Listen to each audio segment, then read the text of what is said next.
વાત કરીએ તો અમદાવાદ ક્રાઇમ બ્રાન્ચમાં તબીબ યુવતીના આપઘાતનો કેસ પીઆઈ BK ખાચર તપાસ એજન્સી ખાતે હાજર થવાના છે।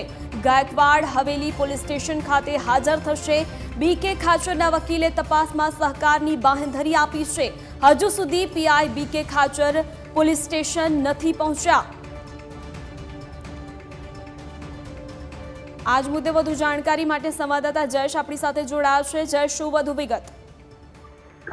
जी सोनल, अमदावाद क्राइम ब्रांच में जे तबीब युवतीना अपघातनो मामलो हतो तेमां छेल्ला 2 महीनाथी जे आरोपी छे पीआई खाचर तेओ फरार चाली रह्या हता। ए वच्चे तेमणे हाईकोर्ट में छे ते आगोतरा जामीन माटे अरजी करी हती अने ते अरजी पर गईकाले सुनावणी छे ते हाथ धराई हती। ए दरमियान पीआई खाचरना वकील द्वारा ए प्रकारनी बाहेंधरी कोर्टने आपवामां आवी हती के आजे छे ते पीआई खाचर पोलीस समक्ष हाजर थशे अने तपासमां छे ते सहकार आपशे अने पोतानुं निवेदन छे ते पण नोंधावशे। त्यारे आज सवारथी छे ते राह जोवाई रही है कि पीआई खाचर है क्यारे तपास एजेंसी सामे आवशे अने पोतानुं जे निवेदन है ते लखावशे। परंतु सवारथी बपोर सुधीनो टाइम वीती चूक्यो छे, हजू सुधी पीआई खाचर है ते पोलीस स्टेशने नथी आव्या। त्यारे गईकाले सरकारी वकीले कह्युं हतुं के जे दिवसे घटना बनी ए समये पीआई खाचर अने तबीबी मृतक युवती वच्चे 2 वार फोन कॉल अने मेसेजिस थया हता। ते बाबते तपास छे ते करवानी छे। त्यारबाद पीआई खाचरना वकीले कोर्टने आश्वासन आप्युं हतुं के तपासमां सहकार है आपवामां आवशे, जेने लईने